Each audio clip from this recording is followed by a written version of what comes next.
Tonight, in the Situation Room. Israel and Iran ramp up attacks, Israel vowing retaliation after a devastating Iranian attack on a major hospital. And Iran reports Israel has hit a heavy water reactor. Will the U.S. get involved? President Trump meets with advisors for a third straight day, then says he'll make a decision on whether or not to strike Iran in the next 2 weeks. I'm Ian Pannell in Tel Aviv. And I'm Mary Bruce at the White House. ICE agents at Dodger Stadium. Amid ongoing raids in Los Angeles, immigration and custom enforcement agents attempt to access Dodger Stadium in L.A. and are denied entry by the team. What prompted the move? Severe weather is moving in from the Midwest to the East Coast. More than 200 million people expected to get hit with extreme heat coupled with heavy storms. Lee Goldberg shows us what to expect. In tonight's Prime Focus, an in-depth look at the Air India crash that killed 275 people. Only one passenger survived. Our James Longman in India has new details on what could have caused the horrific disaster. Plus, the sole survivor recounts those final scary moments before the plane fell from the sky. And the nation celebrates Juneteenth, commemorating the end of slavery in America. We take a look at how cities are honoring the holiday across the country. From ABC News World Headquarters in New York, this is Prime with Linsey Davis. Good evening, everyone. I'm Linsey Davis. Thanks so much for streaming with us. We begin this Thursday night with the mounting pressure President Trump is facing at home and abroad as he weighs that monumental decision about whether the United States will step in to help Israel with Iran. The president huddled with his national security team today in the Situation Room for a third straight day, sending a message that he will have a decision whether or not to go within the next 2 weeks. The president says the delay is based on the fact that there's a substantial chance of negotiations that may or may not take place with Iran in the near future. Meanwhile, the toll from this conflict is growing in both Israel and Iran. A ballistic missile hit a major hospital today in southern Israel. Israel says at least 23 people have died since the missile attacks began. In Iran, as Israel continues to strike and warn residents in parts of Tehran to evacuate, the UN estimates hundreds have died from missile attacks there. Our team is standing by from Tel Aviv to Washington, D.C. We begin this hour with our chief White House correspondent, Mary Bruce.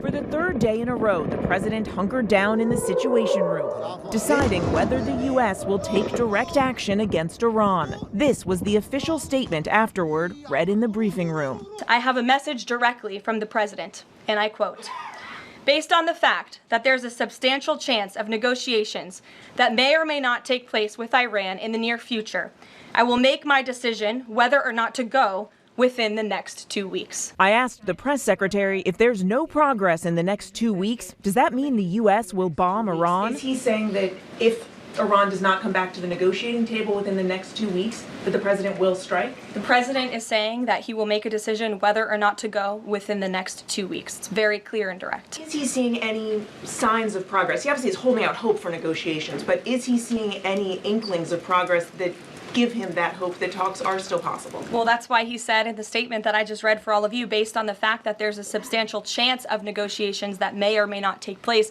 with Iran in the near future, he will make that decision within the next 2 weeks. What makes him think there's still a substantial chance? I'm not going to get into the reasoning and the rationale. The president believes that, but that's his position, and he will make a decision within the next 2 weeks. The White House today stressing that Iran has everything it needs to achieve a nuclear weapon, saying once the supreme leader gives the go-ahead, they could complete production within a few weeks. A source familiar telling ABC News a key factor weighing on the president's decision, the time needed for additional U.S. military assets to arrive in the region to defend American interests if needed. It could take several more days. One carrier strike group still in Virginia. But the pressure to make up his mind only growing. According to a source, the president is troubled by the deep divisions in his own party about what he should do, hold out for negotiations or join the attack. One key ally who's been urging restraint, Steve Bannon, spotted at the White House today. Tonight, one source telling us Trump is trying to psych himself up, convince himself that whatever he ultimately decides to do is warranted. The president's new 2-week timeline to decide, a blow to Israeli Prime Minister Benjamin Netanyahu, who has been desperate for the U.S. to join Israel's ongoing assault on Iran. In the last 24 hours, Iran striking back. Video circulating online showing the moment a ballistic missile hit a major hospital in Israel, smoke billowing into the sky. Tel Aviv struck too. Our Ian Pannell is there. Dozens of Iranian missiles fired into the heart of Israel's biggest city. You can see the destruction to the building here. Tonight, Netanyahu pressed on Trump's decision. President Trump will do what's best for America. I trust his judgment. So many really relying on his judgment. Mary Bruce joins us now from the White House. And Mary, at this hour, is it really just anyone's guess which direction the president is leaning? Well, look, Linsey, the president is still weighing all of his options, though he would very much like to find a diplomatic solution and get these talks restarted. But a senior official tells us tonight that the president is hoping this 2-week timeline will give the Iranians, quote, some room to come to their senses. Of course, all of this coming as European leaders are expecting to meet with Iranians in Geneva tomorrow. But make no mistake, Linsey, the president still has this decision, this high stakes choice ahead of him. And now he's given himself a deadline to make it. Linsey. High stakes indeed. Mary Bruce, our thanks to you as always. In Israel tonight, there's escalating concern as more missiles from Iran continue to break through defenses. Officials there are hoping the U.S. will join the fight. Let's get right to Ian Pannell in Tel Aviv. Hi, Ian. Linsey, many Israelis woke up very early this morning to the sound of sirens and then this intense barrage of ballistic missiles from Iran, many of them landing here in Tel Aviv, but also others landing down in the south near the city of Beersheba, and in particular, a hospital down there took a direct hit. Now, the Iranians deny that they targeted the hospital. They said they were targeting Israeli military facilities, but we visited the site. We saw the damage. One of the wings of the hospital took a direct hit from this ballistic missile. The front facade of the building had all the windows blown out. You could see extensive structural damage. Now, the hospital just the day before had moved out many of the patients from there because they felt that the building wasn't safe and it didn't have the right kind of shelters in place. But we saw glass strewn all over the floor, the roofs falling down, the doors blown out, severe damage there. A number of people were injured, but miraculously nobody killed. Here there were a couple of major sites which also received extensive damage. Many people rushed to hospital. We saw a high-rise early this morning which sustained significant damage. Residential apartment block here and elsewhere just outside of Tel Aviv also badly damaged. There have been some speculation suggesting that the number of missiles coming from Iran had reduced over the last few days and perhaps Iran was running low. Well, I think we now know that that certainly isn't the case. For now, we spoke to Israeli President Herzog. Shortly after this, he also visited that hospital. He condemned Iran's actions. He said that they deliberately targeted the hospital. We talked a lot about what Israel could do and the importance for Israel of America deciding to join along its side. He said that while Israel could go it alone, clearly it was preferable if America stood by Israel in this military action. I also asked him about comments from Defense Minister Katz, who made these very specific, very lurid threats against the supreme leader of Iran, Ayatollah Khamenei. He said, while he didn't want to exactly endorse what Defense Minister had said, a threat on the life of the Iranian leader, he did say that he was part of the problem there and he couldn't see him being part of the solution. He referred to him as the head of the snake. But a difficult time, I think, for Israel, given this delay by Donald Trump. They were hoping that they would come on board sooner rather than later. They're going to continue their military operation, but it's going to be all the harder without America by its side. Linsey? Ian, thank you. And let's turn now to our Chief Global Affairs anchor, Martha Raddatz, with new reporting tonight. And Martha, we heard Mary Bruce say part of the calculus here is that the U.S. is still rushing assets to the region. But let's talk about this 30,000-pound bomb. We know it's been tested. Has it ever been used before?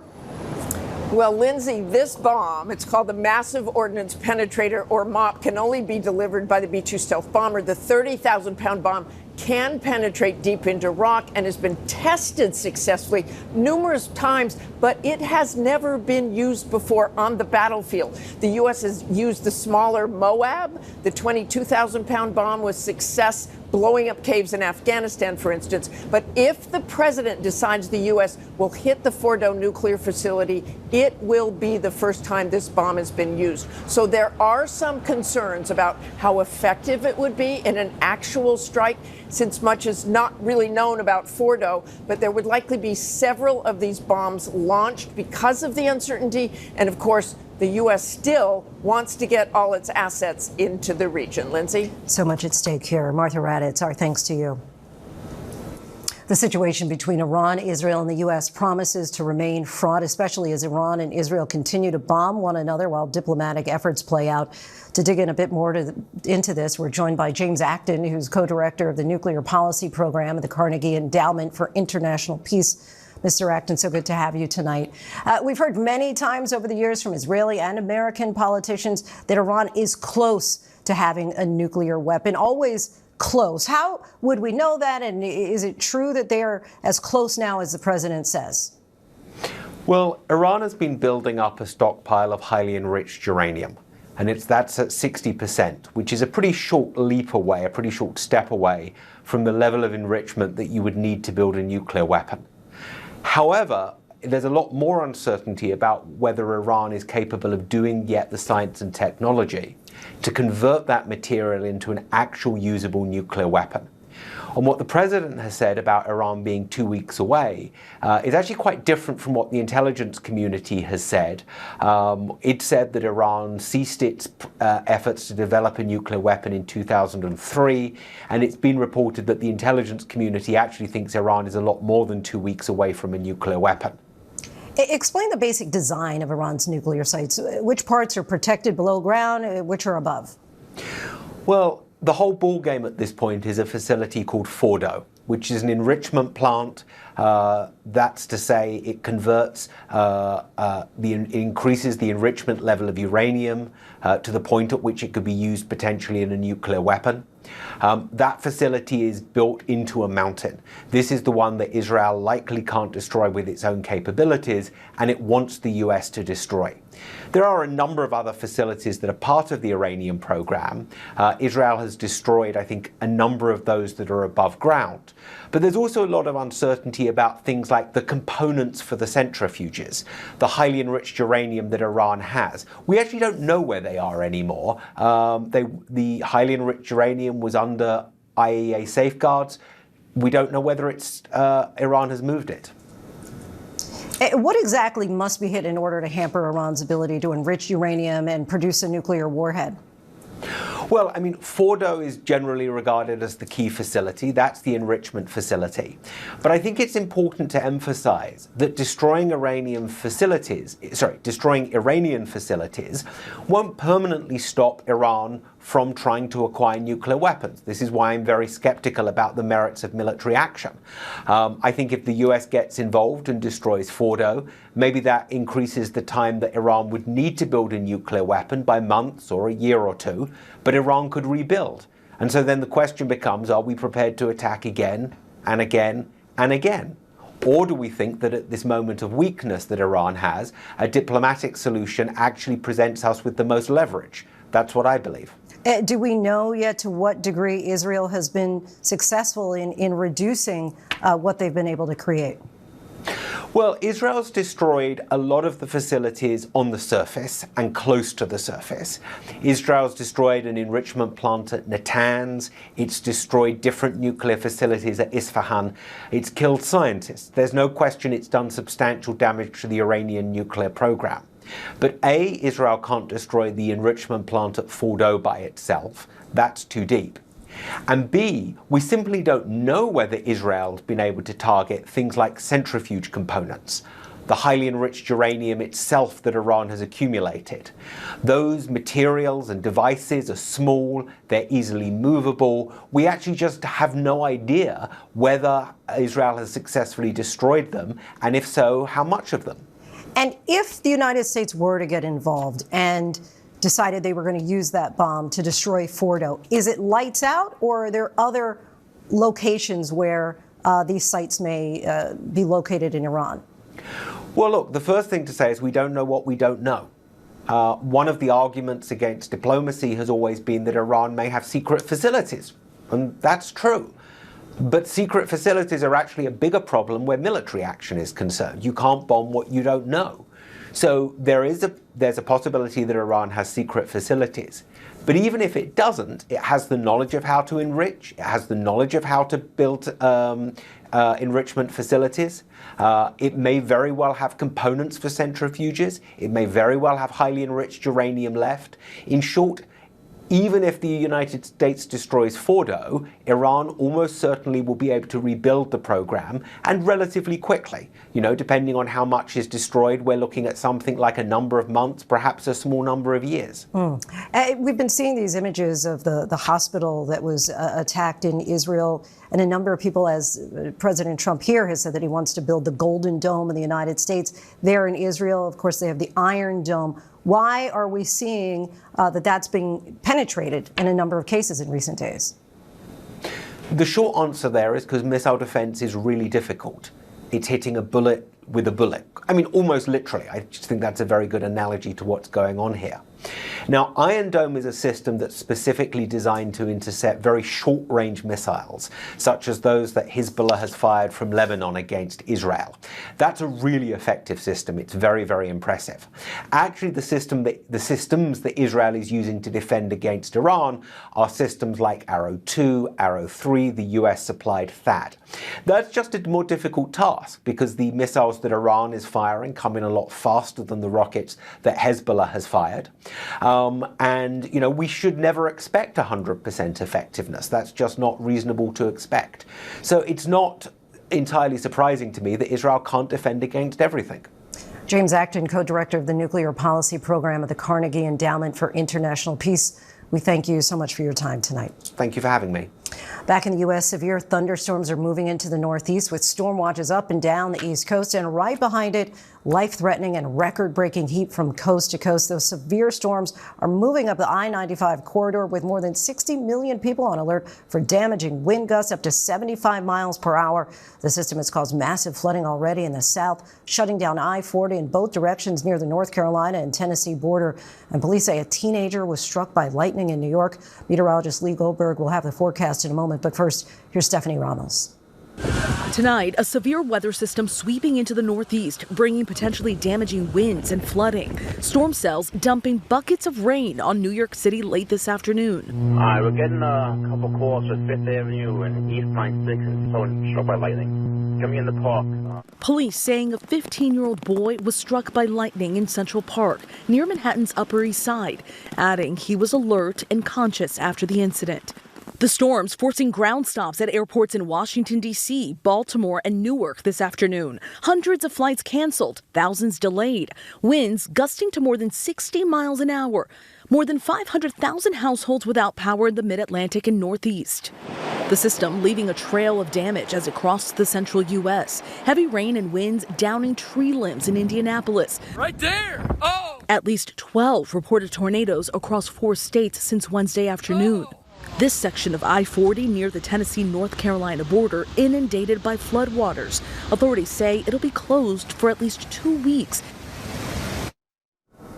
Stephanie, thank you. As for what happens next, meteorologist Lee Goldberg from our New York partner station, WABC, is tracking it all. Hi, Lee. Hi, Lindsay. So a rough evening, early evening from Norfolk up to New York City. Severe thunderstorms, wind gusts 60 miles an hour, some quarter-size hail. But that severe threat will extend up into New England into the evening hours. Things will quiet down late. Some dry air coming in for the last day of spring. But that comfort won't last long. There's a lot of heat building. Now, tomorrow, the severe weather threat is going to translate into the northern plains of the Midwest. And in the enhanced areas, Bismarck, Fargo, Aberdeen, that's the highest risk of destructive winds, maybe even some isolated tornadoes. So that's along a front that lifts to the north and opens the floodgates for all of the heat we've been seeing out west. So when you get into the weekend, the feel-like readings are off the charts. 108 Omaha, 106 in Minneapolis. Life-threatening heat, dangerous heat, and that extends into the northeast as we go through next week. Get our first heat wave of the season, even the first 90-degree temperatures in some areas, and feel-like readings. 105 in New York on Monday and Tuesday, 103 in Boston, and up to 107 on Monday in D.C., and it's going to last right through Thursday of next week. Lindsay? First day of summer, and it's going to feel like it. All right, Lee, thank you.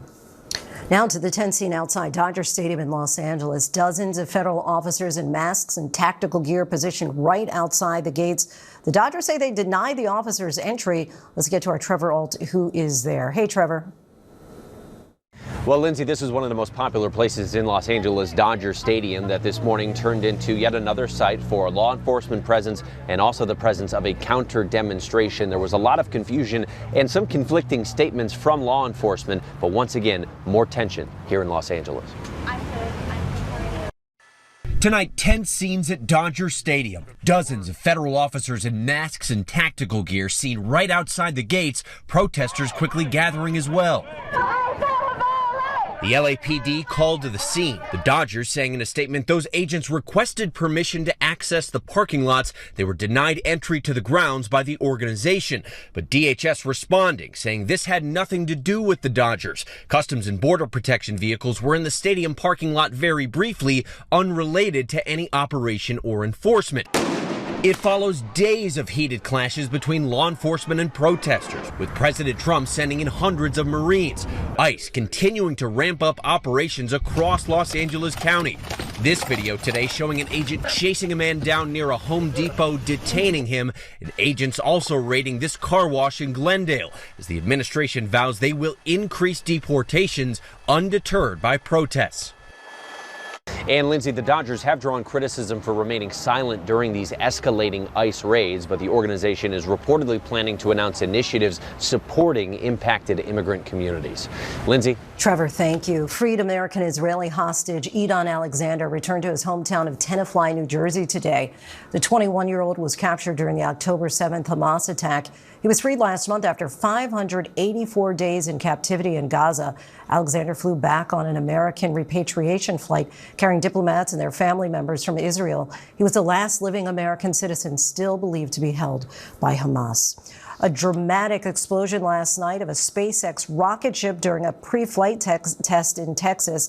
The Starship on the test pad erupted in a ball of flames. The explosion rattled homes miles away. SpaceX CEO Elon Musk is weighing in about just what happened. ABC's Maria Villarreal reports from Texas. Tonight, the stunning images from a SpaceX pre-flight test. Whoa! That's no! The Starship erupting in a series of massive explosions. Ship 36 just blew up. Those staggering flames filling the South Texas sky. SpaceX was preparing for a routine static fire test, loading fuel before igniting Starship's engines. They believe a pressurized tank exploded, setting off a series of blasts. Fire department inbound. The test site has already been cleared and there were no injuries. You can still hear some of the popping. Although it's not yet known how much damage was done to the launch area. Oh my God, I'm shaking. SpaceX was preparing for Starship's 10th flight test. The previous 3 ending with explosions. Here, blazing debris streaking across the sky in the Caribbean after one Starship experienced a catastrophic failure.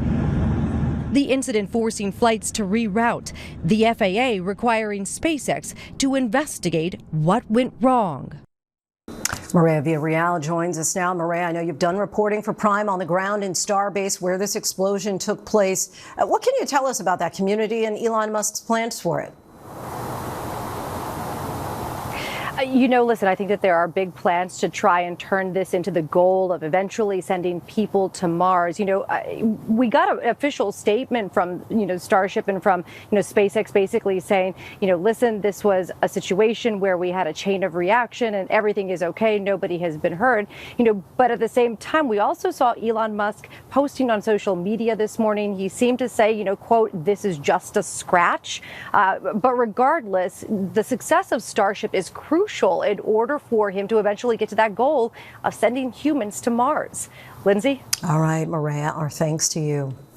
An amazing medical feat. Doctors were able to reattach the severed hand of a little girl who survived a shark attack last week. Our Victor Akendo spoke to the recovering 9-year-old. Tonight, that 9-year-old shark bite victim and her doctors sharing remarkable details on the attack and how they were able to reattach her hand that she nearly lost. Something hard bit me and then it tried to tug me away. Then I pick up my hand and it's all in blood. It was just last week. Officials say a shark bit off most of Leah Lindell's right hand while she was snorkeling in Boca Grande on Florida's Gulf Coast. It was almost completely gone, in that second, and there was so much blood in the water. Leah airlifted to Tampa General Hospital for emergency surgery. Doctors there performing the operation in less than an hour after she arrived, saying they used blood vessels from her leg to help restore blood flow to her hand. That was key to the success of this, stabilize the wrist and be able to stabilize that base so that we could then work on getting blood flow back. X-rays showing the extent of the wound. Much of Leah's hand detached from her wrist. Doctors inserting temporary pins to stabilize the area. Her family saying Leah can now move her fingers. I didn't think there was any chance at all of saving it, and I'm just so thankful to the surgeons for making such a miracle. So glad to hear that Leah's okay. Our thanks to Victor for that. A stunning sight at a popular attraction in Rome. A driver taking his car down the famous Spanish Steps and then getting stuck along the way. The 80-year-old driver behind the wheel was reportedly confused. Police say he tested negative for alcohol. The fire department used a crane ultimately to remove the car. The steps date back to the 1700s. They were not damaged. Coming up, police raced to save passengers inside a car that plunged off of a ferry dock, how it ended up there.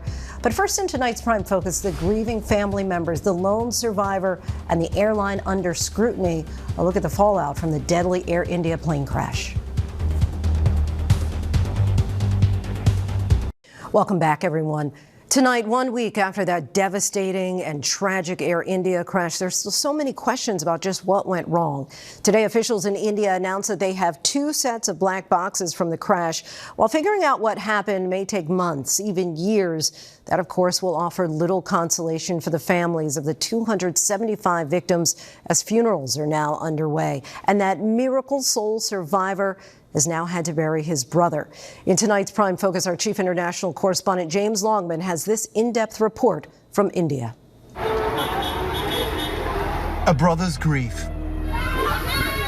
The sole survivor of that Air India crash that rocked the world, carrying the coffin of his brother on his shoulders with his loved ones. A miracle he's alive, a burden he'll carry for the rest of his life. Vishwas Ramesh walked away from the wreckage after his miracle survival. He told Indian state media he thought he'd died, but when he opened his eyes, he found himself still buckled into seat 11A, and amazingly, with no major injuries. Emergency door is broken. Yeah. My seat is broken. Yeah. Then I see the pace little bit. Yeah. Then I will try to come out. I'm not jumping. Okay. I just walk out, innit? Okay. Then ambulance coming in. Ramesh says shortly after takeoff, it felt like the plane came to a standstill in midair for 5 to 10 seconds, and green and white lights came on inside the cabin. He said he could feel the engine thrust increasing to go up, but the plane dropped and crashed instead.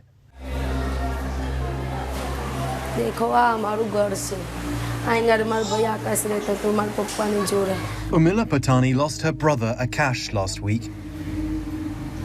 On his bed, a makeshift memorial scattered with rose petals obscures his ugly death. He was only 15 and was sleeping at his mother's tea stall when Air India Flight 171 crashed, killing at least 275 people and injuring many more. His body lay burning in the street. This video of his mother Sita has gone viral in India. She ran back into the fire for her son. She's now in the ICU with severe burns. बहुत मेरा भाई था मुझे बहुत पसंद था मेरा भाई 4 दिन से उसकी आवाज नहीं सुनी तो मगज भी काम नहीं. As Akash's family mourns his loss, the crisis for Air India is deepening. The airline says they have a shortage of aircraft because of extra safety checks, and now the company has announced they're reducing international service on wide-body aircrafts by 15% for the next few weeks. India's air regulator is now insisting there are no major safety concerns for Air India's fleet as we get more clues about what went wrong on Flight 171. The Ram air turbine, or RAT, was deployed. It's a small propeller-like device and only deploys in 3 scenarios: when both engines fail, the electronics go down, or the hydraulics malfunction.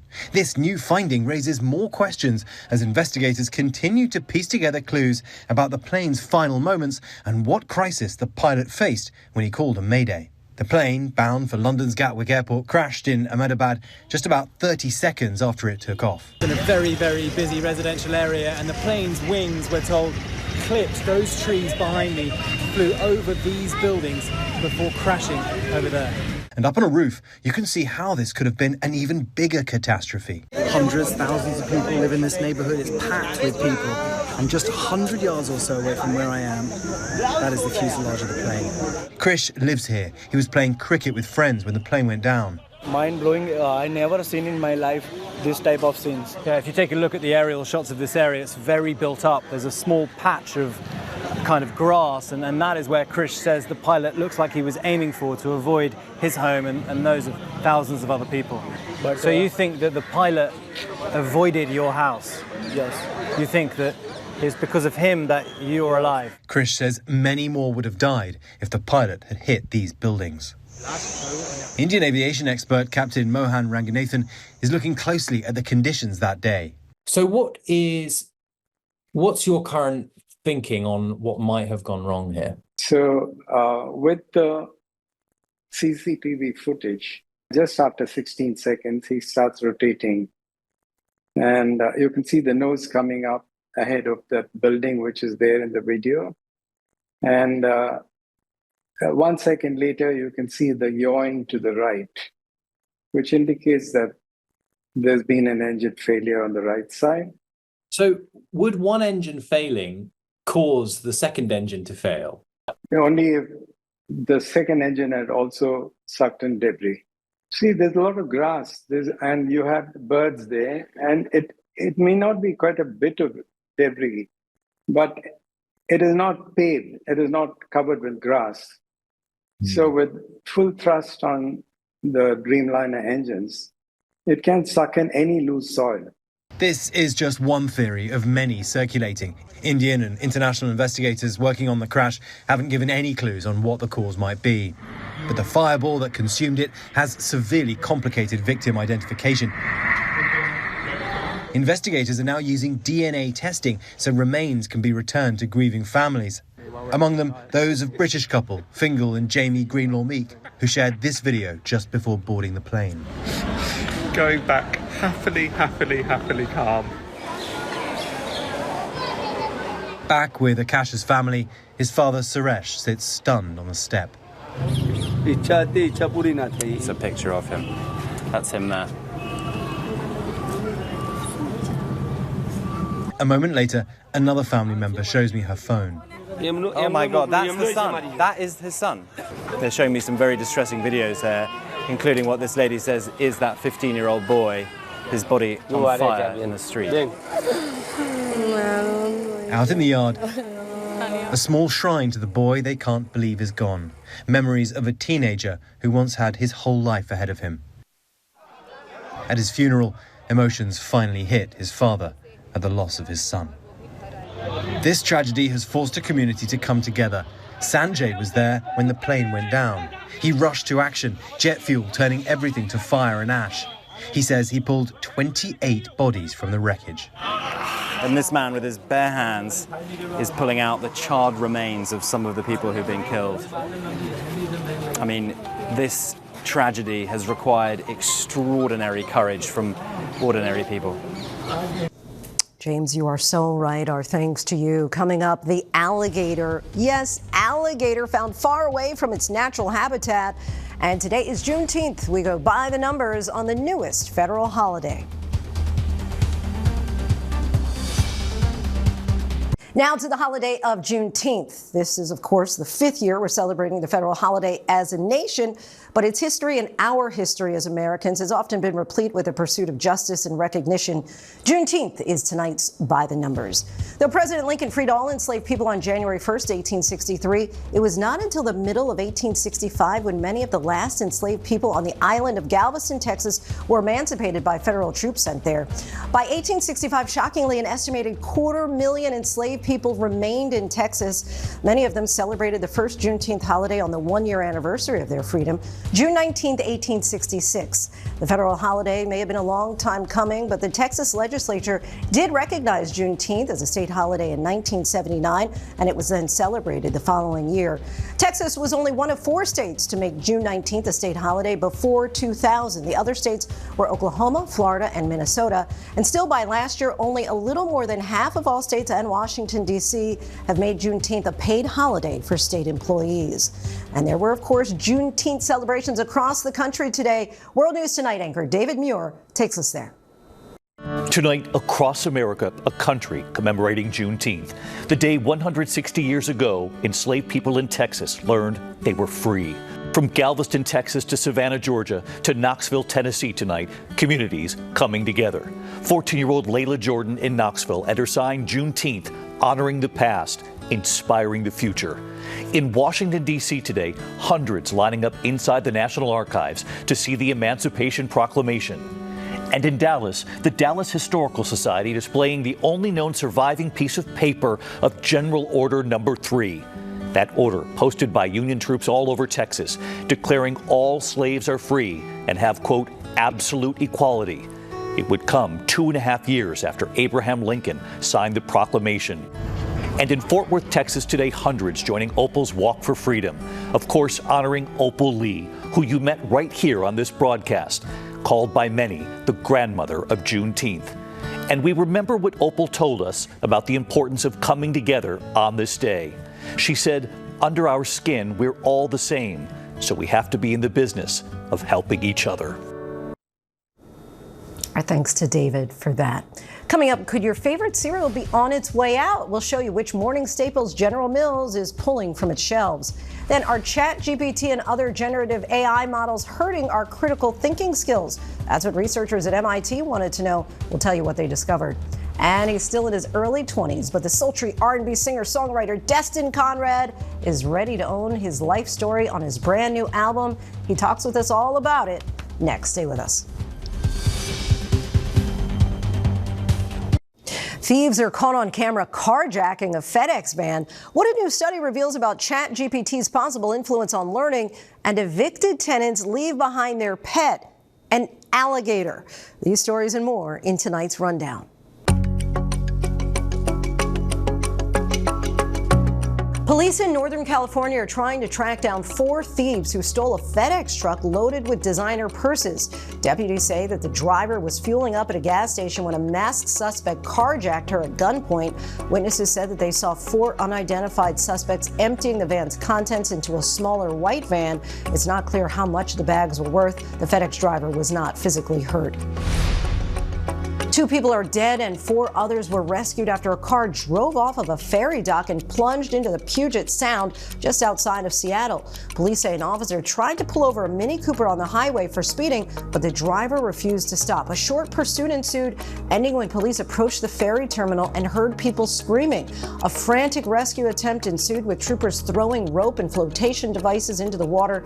The 4 survivors, including the driver, were pulled out with serious injuries. Divers recovered the bodies of the 2 deceased passengers. ChatGPT touts itself as a way to help with writing, but a new study finds the artificial intelligence tool may be doing more harm than good. People who use ChatGPT to help write SAT-style essays consistently underperformed at neuro-linguistic and behavioral levels. That's according to researchers at MIT. Another group who used no technological aids were found to exhibit more brain function when writing, especially around creativity and memory load. The study is small and not peer-reviewed, though the researchers behind it say it was necessary to publish now because of the pace at which AI is being adopted. General Mills is pulling 3 specialty Cheerio flavors from store shelves. The company tells ABC News Honey Nut Cheerios Medley Crunch cereal, the chocolate peanut butter Cheerios, and the 18-ounce packages of Honey Nut Cheerios Minis products have all been discontinued and are no longer available. The reasons for doing this included insufficient consumer demand and supply chain constraints. Warming waters are causing the colors of the ocean to change, a trend that could impact humans if it were to continue. According to new research, satellite data shows that ocean waters are getting greener at the poles and bluer toward the equator. The color change is being caused by shifting concentrations of a green pigment called chlorophyll. If the trend continues, marine food webs and the availability of smaller fish could both be impacted. While serving an eviction notice in Philadelphia, officers made a surprising find: an alligator. The tenant left the animal behind in poor health along with their pet dog. Deputies named the 3-foot-long reptile Chompy after discovering the animal in a tank inside the home. An alligator rescue group from Florida will be moving Chompy to a reptile sanctuary. June is, of course, Pride Month, and with a new pope, we're taking a look at the relationship between people in the LGBTQ plus community and the Catholic Church, with a recent Pew Research poll finding that 74% of American Catholics say homosexuality should be accepted by society. Some homilies are starting to sound very different. Gio Benitez has this story. Can you carry a cross and a pride flag? A growing number of Catholics say yes. I'm a gay Catholic, and the fact that I'm attracted to men doesn't stop me from loving Jesus, doesn't stop me from loving Catholicism. I think a lot of people are wondering when they're growing up gay, will my parents love me? That's one question. I think another question is, will God love me? Well, God loves everybody. That's the first thing. This is the way you're born, right? And this is the way that God made you. Father James Martin is a Jesuit priest and one of the world's most respected Catholic voices working to create a welcoming church. People kind of cherry pick Bible passages. Homosexuality is an abomination in the Old Testament. Yeah, it also says that we should stone women who are adulterous, right? You know, the Bible recommends slavery. We don't approve of that anymore. It's thinking like this that's led to a shift happening in some Catholic churches around the world, despite official church doctrine against gay marriage. God loves you, gay as you are. The love of our LGBTQ plus brothers and sisters. Rose Sarazoff and Paula Acuti say they stopped going to church for years after feeling unwelcomed, but they never lost their faith. Once we stopped going to church, we continued to have our own liturgies at home.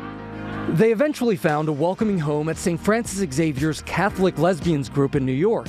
Nearby, Levin Valiil was embraced by the group out at St. Paul's. There are a group of people that deeply want to be connected to God. It's hurtful whenever church leaders say that we are not allowed that connection. By excluding LGBT people, we're excluding their families too. And I think a lot of parishes are realizing we can't do that any longer. We really have to find a way to reach out and bring them in. Why do you think so many LGBTQ people are interested in Catholicism, Christianity, religion in general? Well, I would say that they see in the Gospels someone who welcomes people who feel excluded. I'd also say that LGBTQ Catholics sometimes are the strongest and most faith-filled Catholics that I know. They may have heard really exclusionary homilies and, even been kind of had their fingers wagged at them, and they still stay.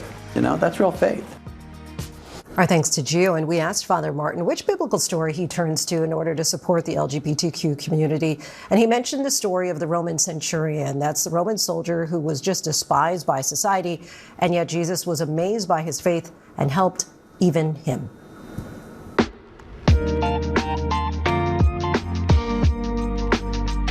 Now to tonight's Prime Playlist Shuffle, where we sit down with artists who are transforming the music industry. Grammy-nominated singer-songwriter Destin Conrad is stepping into the spotlight as one of R&B's most essential voices. He recently released his highly anticipated debut album, Love on Digital, featuring his hit single, Kissing in Public. Let's take a listen.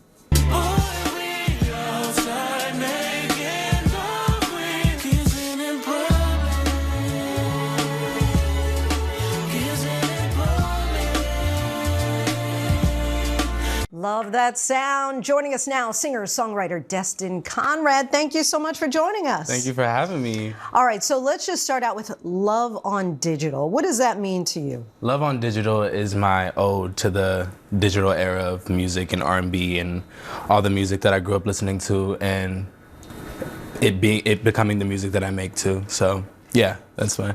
It feels to me kind of like a nod to late 90s, early 2000 R&B. How do you balance that kind of old school influence with Destin's new sound? I feel like the subject matter is current.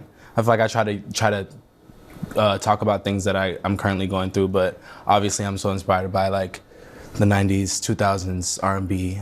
That's what I grew up listening to, so I feel like it definitely plays a role in my music. Kissing in Public, you're a fan? I'm a fan. Okay. All right, we'll leave it at that. All right, we're moving on. All right, so what made you decide, how did you pick who you were going to collaborate with? We know you have Lil Nas X on here, Kalani as well. Yeah, honestly, I just made it with my friends. Everybody I collaborated with is my actual friend in real life, so I just wanted it to be fun, and I knew those people would be a fun time to have on my album. So, yeah. And you started your journey with 1 million followers on the Vine, right? And now you are a Grammy-nominated artist. You have your debut album coming out. How does it feel? Do you ever just take the time to really take in this moment? Yeah, no, definitely. It's pretty surreal. I spent a lot of time like being scared that people wouldn't take my music seriously because I was an internet kid and on Vine and stuff. But it seems like they're receiving it. So yeah, I'm happy. And you've said that this album is all about taking ownership of your own narrative. What is that narrative? Oh my God! I mean, I'm fun. I'm a fun time. I'm not gonna lie. I'm queer. I'm a fan of music, and I love R&B. And I feel like it just shows in my music. That's everything I'm inspired by is a reflection of me. What can fans expect? Possibly a tour? Oh coming yeah, up? that's coming up soon. Yeah, definitely some live shows and another project maybe before the year ends. We'll see.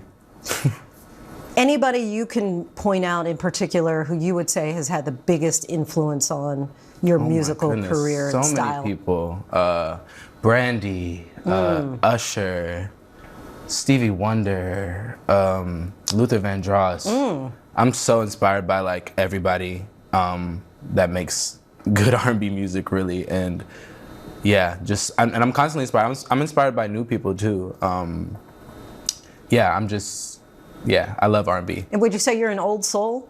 I would. Because I mean, a lot of people your age, I don't think they're listening to people from 3-4 decades ago. Yeah, no, I could blame my mom and my sister for that. That was the soundtrack in the house? Yep, that was definitely what I was listening to. They put me onto so much good music, so I blame them for my taste. What's next for you? Shows, performing, more music. I'm always thinking about music and making songs, so I want to keep putting music out and yeah, just seeing where it takes me. It seems like I'm on a pretty good track, so I want to keep pushing it. Indeed. We want to keep hearing new music from Destin Conrad. Thank you so much for joining us. Thank you for having me. You can listen to Destin's debut album, Love on Digital, wherever you stream your music. That is our show for this hour. I'm Linsey Davis. Be sure to stay tuned to ABC News Live for more context and analysis of the day's top stories. Thanks so much for streaming with us.